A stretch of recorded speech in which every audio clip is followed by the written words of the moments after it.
মধ্যযুগের শেষ লগ্নে অর্থাৎ অষ্টাদশ শতাব্দীতে এবং তার পরবর্তীকালে রচিত শাক্ত পদাবলী বাংলা সাহিত্যের এক অনন্য সাধারণ সম্পদ। বৈষ্ণব পদাবলীর মতো শৃঙ্গার রস এর উপজীব্য নয়, তার পরিবর্তে এখানে প্রাধান্য পেয়েছে বাৎসল্য রস। পঞ্চদশ শতাব্দী থেকে অষ্টাদশ শতাব্দী পর্যন্ত রাধাকৃষ্ণের প্রেম ভক্তিমূলক বৈষ্ণব পদাবলী বাংলা সাহিত্যে প্রভাব বিস্তার করেছিল।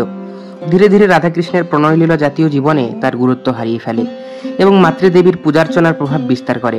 বৈষ্ণব সাহিত্য যেমন রাধাকৃষ্ণকে কেন্দ্র করে গড়ে উঠেছে, তেমনি শাক্ত পদাবলীর উদ্ভব ও বিকাশ ঘটেছে উমা, পার্বতী, চণ্ডী ও কালিকাকে কেন্দ্র করে। শাক্ত পদাবলীর দুটো বিশিষ্ট পর্যায় হলো আগমনী এবং বিজয়া। এগুলিতে উমার পিতৃগৃহে আসা এবং পিতৃগৃহ ত্যাগ করে স্বামীগৃহে যাওয়ার প্রসঙ্গে মা মেনকার হৃদয়ে নানা টানাপোড়েনের ব্যাখ্যা লাভ করেছে। এই পর্যায়গুলি দেবদেবীকে কেন্দ্র করে রচিত হলেও এগুলির মধ্যে বাঙালি জীবনের প্রাত্যহিক নানা ঘটনার পরিচয় দেওয়া রয়েছে। ফলে পদগুলি সাধনা এবং ভক্তিবাদকে অতিক্রম করে অনেকটাই মানবিক হয়ে উঠেছে। মধ্যযুগের উজ্জ্বল সৃষ্টি শাক্ত পদাবলীর আগমনী এবং বিজয় বিষয়ক পদগুলিতে একদিকে যেমন মা মেনকার মাতৃহৃদয় উদ্ঘাটিত হয়েছে, তেমনি এ পদগুলিতে তৎকালীন বাঙালি জীবনের নানা চিত্র ফুটে উঠেছে।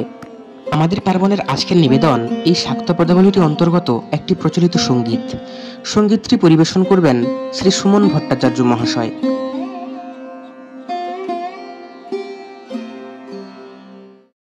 এবার আমার উমা এলে, আমি আর উমা পাঠাবো না। এবার আমার উমা এলে, আমি আর উমা পাঠাবো না।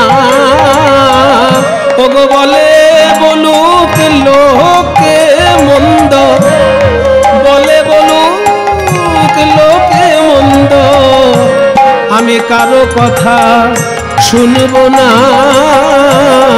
এবার আমার মায়, আমি আর মায় পাঠাবো না। এবার আমার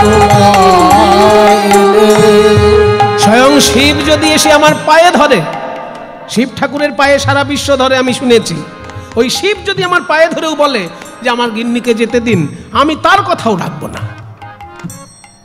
এসে যদি মৃত্যুঞ্জয় আমার উমা নেবার কথা কয়, এসে যদি মৃত্যুঞ্জয় আমার উমা নেবার কথা কয়, আমরা মায়ে ঝিয়ে করবো ঝগড়া, নানা জামাই বলে মানব না।